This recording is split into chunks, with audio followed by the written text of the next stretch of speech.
विश्वश्रवा की वरवर्णिनी और कैकसी नामक दो पत्नियां थीं। वरवर्णिनी के कुबेर को जन्म देने पर सौतिया डाहवश कैकसी ने अशुभ समय में गर्भ धारण किया। इसी कारण से उसके गर्भ से रावण तथा कुंभकर्ण जैसे क्रूर स्वभाव वाले भयंकर राक्षस उत्पन्न हुए। तुलसीदास जी के रामचरितमानस में रावण का जन्म शाप के कारण हुआ है।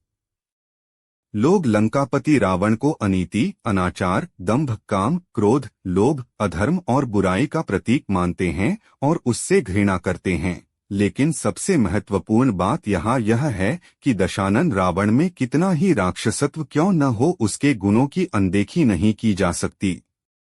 रावण में अवगुण की अपेक्षा गुण अधिक थे। रावण एक प्रकांड विद्वान था। वेद शास्त्रों पर उसकी अच्छी पकड़ थी और वह भगवान भोलेशंकर का अनन्य भक्त था। उसे तंत्र, मंत्र, सिद्धियों तथा कई गूढ़ विद्याओं का ज्ञान था। ज्योतिष विद्या में भी उसे महारत हासिल थी। कैसे हुआ रावण का जन्म? रावण के उदय के विषय में भिन्न भिन्न ग्रंथों में भिन्न भिन्न प्रकार के उल्लेख मिलते हैं। वाल्मीकि द्वारा लिखित रामायण महाकाव्य, पद्म पुराण तथा श्रीमद्भागवत पुराण के अनुसार हिरण्याक्ष एवं हिरण्यकशिपु दूसरे जन्म में रावण और कुंभकर्ण के रूप में पैदा हुए। वाल्मीकि रामायण के अनुसार रावण पुलस्त्य मुनि का पोता था, अर्थात उनके पुत्र विश्वश्रवा का पुत्र था। विश्वश्रवा की वरवर्णिनी और कैकसी नामक दो पत्नियां थीं। वरवर्णिनी के कुबेर को जन्म देने पर सौतिया डाहवश कैकसी ने अशुभ समय में गर्भ धारण किया।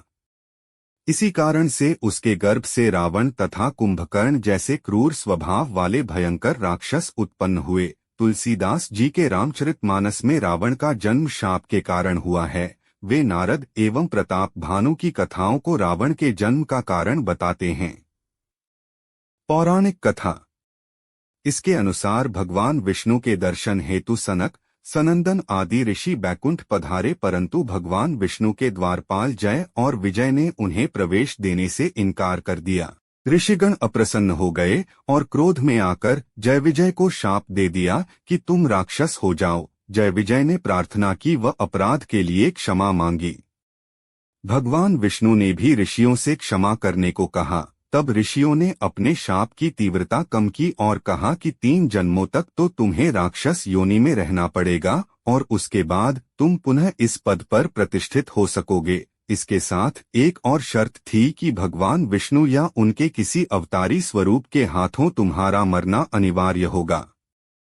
यह शाप राक्षसराज लंकापति दशानन रावण के जन्म की आदिगाथा है। भगवान विष्णु के ये द्वारपाल पहले जन्म में हिरण्याक्ष व हिरण्यकशिपु राक्षसों के रूप में जन्मे। हिरण्याक्ष राक्षस बहुत शक्तिशाली था और उसने पृथ्वी को उठाकर पाताल लोक में पहुंचा दिया था। पृथ्वी की पवित्रता बहाल करने के लिए भगवान विष्णु को वराह अवतार धारण करना पड़ा था। फिर विष्णु ने हिरण्याक्ष का वध कर पृथ्वी को मुक्त कराया था। हिरण्यकशिपु भी ताकतवर राक्षस था और उसने वरदान प्राप्त कर अत्याचार करना प्रारंभ कर दिया था।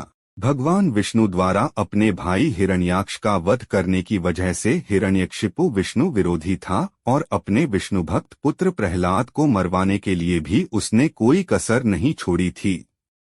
फिर भगवान विष्णु ने नृसिंह अवतार धारण कर हिरण्यकशिपु का वध किया था। त्रेतायुग में ये दोनों भाई रावण और कुंभकर्ण के रूप में पैदा हुए और तीसरे जन्म में द्वापर युग में जब भगवान विष्णु ने श्री कृष्ण के रूप में जन्म लिया, तब ये दोनों शिशुपाल व दंतवक्त्र नाम के अनाचारी के रूप में पैदा हुए थे। क्यों पड़ा रावण का दशानन नाम? रावण को दशानन कहते हैं। उसका नाम दशानन उसके दशग्रीव नाम पर पड़ा। कहते हैं कि महातपस्वी रावण ने भगवान शंकर को एक एक कर अपने 10 सिर अर्जित किए थे। उस कठोर तपस्या के बल पर ही उसे 10 सिर प्राप्त हुए, जिन्हें लंका युद्ध में भगवान राम ने अपने बाणों से एक एक कर काटा था।